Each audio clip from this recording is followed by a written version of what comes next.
ರಕ್ತ ಹರಿಸಿಯಾದರೂ ಈ ಬಾರಿ ಪಂಚಮಸಾಲಿ ಸಮುದಾಯಕ್ಕೆ 2A ಮೀಸಲಾತಿ ಪಡೆದೇ ತೀರುತ್ತೇವೆ.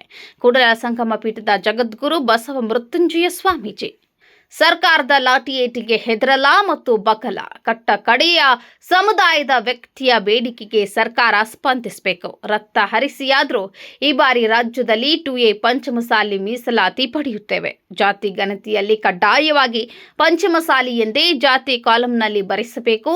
ಸಮುದಾಯದ ಬಾಂಧವರಿಗೆ ಶ್ರೀಗಳು ಮಾಹಿತಿ ನೀಡಿದ್ರು ಗಳಿಸಿದ ಸಂಪತ್ತನ್ನ ಬಡ ಪ್ರತಿಭಾವಂತವರಿಗೆ ದಾನ ಮಾಡಿದ್ದಲ್ಲಿ ಶ್ರೇಷ್ಠ ದಾನವಾಗುತ್ತದೆ. ಈ ದಾನ ಪ್ರತಿಯೊಬ್ಬರಿಗೆ ದೊರಕುವುದು. ವಿದ್ಯಾರ್ಥಿಗಳು ಮತ್ತು ಮುಂದಿನ ದಿನಗಳಲ್ಲಿ ಸಮಾಜದ ಅಭಿವೃದ್ಧಿಗೆ ಶ್ರಮಿಸುವ ಮೂಲಕ ದಾನ ನಿರಂತರವಾಗಿ ಬಡತನ ಹಾಗೂ ಸಮಸ್ಯೆಗಳ ನಿರ್ವಹಣೆಗೆ ಕಡಿವಾಣದೊಂದಿಗೆ ನೈಜ ಪ್ರತಿಭೆಗಳ ಮೇಲೆ ಬೆಳಕು ಚೆಲ್ಲುವ ಮೂಲಕ ಉತ್ತಮ ದೇಶ ನಿರ್ಮಿಸಲು ಸಾಧ್ಯವಾಗುತ್ತದೆ ಎಂದರು. ಧಾರ್ಮಿಕ ಕರ್ತವ್ಯದ ಇವುಗಳ ಪಾಲನೆ ಪ್ರತಿಯೊಬ್ಬರದಾಗಿರಬೇಕು. ಪಂಚಮಸಾಲಿ ಕಾನೂನು ಸಮಿತಿ ರಚನೆಯಾಗಿದ್ದು ಇದೀಗ ವ್ಯಾಪಾರಸ್ಥರ ಸಂಘವು ರಹಿತ ತಾಲೂಕು ಅಧ್ಯಕ್ಷ ಶ್ರೀಶೈಲ್ ದಲಾಲ್ ನೇತೃತ್ವದಲ್ಲಿ ಜಾರಿಯಾಗಿದ್ದು ವ್ಯವಸಾಯದ ಜೊತೆಗೆ ವ್ಯವಹಾರವು ಸಮಾಜದಿಂದ ಉತ್ತೇಜನ ದೊರಕಬೇಕು ಎಂದು ಕೂಡಲ ಸಂಗಮ ಪೀಠದ ಜಗದ್ಗುರು ಬಸವ ಮೃತ್ಯುಂಜಯ ಸ್ವಾಮೀಜಿ ಹೇಳಿದರು.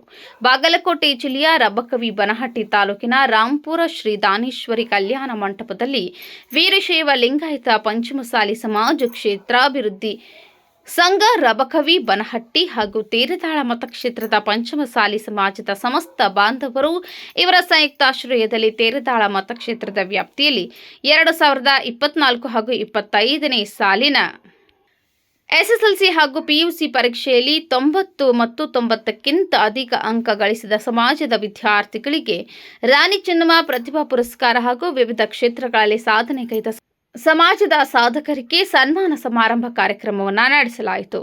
ಕಾಂಗ್ರೆಸ್ ಮುಖಂಡರು ಸಿದ್ದು ಕೊನ್ನೂರು ಮಾತನಾಡಿ, ಆರ್ಥಿಕ ಸಮಸ್ಯೆಯಲ್ಲಿರುವ ಪ್ರತಿಭಾವಂತ ವಿದ್ಯಾರ್ಥಿಗಳು ಉನ್ನತ ಶಿಕ್ಷಣಕ್ಕೆ ಮಕ್ಕಳನ್ನು ದತ್ತು ಪಡೆಯುವ ಮೂಲಕ ಅವರ ಹೆಚ್ಚಿನ ವ್ಯಾಸಂಗಕ್ಕೆ ಸಹಕರಿಸಬೇಕು ಎಂದರು. ಸಮುದಾಯ ಭವನ ನಿರ್ಮಾಣಕ್ಕೆ ರಬಕವಿ ಬನಹಟ್ಟಿ ತಾಲೂಕು ಎಲ್ಲಾ ಹಿರಿಯರು ಕೈಜೋಡಿಸಿದ್ದೀರಿ. ಮುಂದಿನ ವರ್ಷ ನೂತನ ಸಮುದಾಯ ಭವನದಲ್ಲಿ ಪಂಚಮಸಾಲಿ ಮಹಾಸಭೆ ನಡೆಯಲಿದೆ ಎಂದು ತಿಳಿಸಿದರು.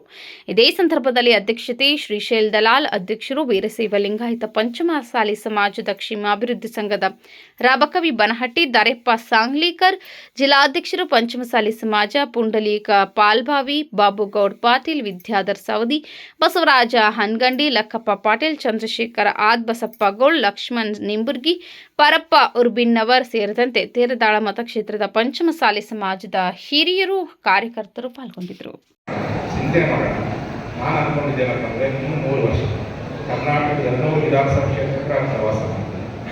ಜನರುಗಳಿಗೆ ಸತ್ಯ ಹೇಳ್ತೀನಿ, ಮೀಸಲಾತಿ ಕೊಡೋದ್ರ ಹಿಂಗಾಯಿತು.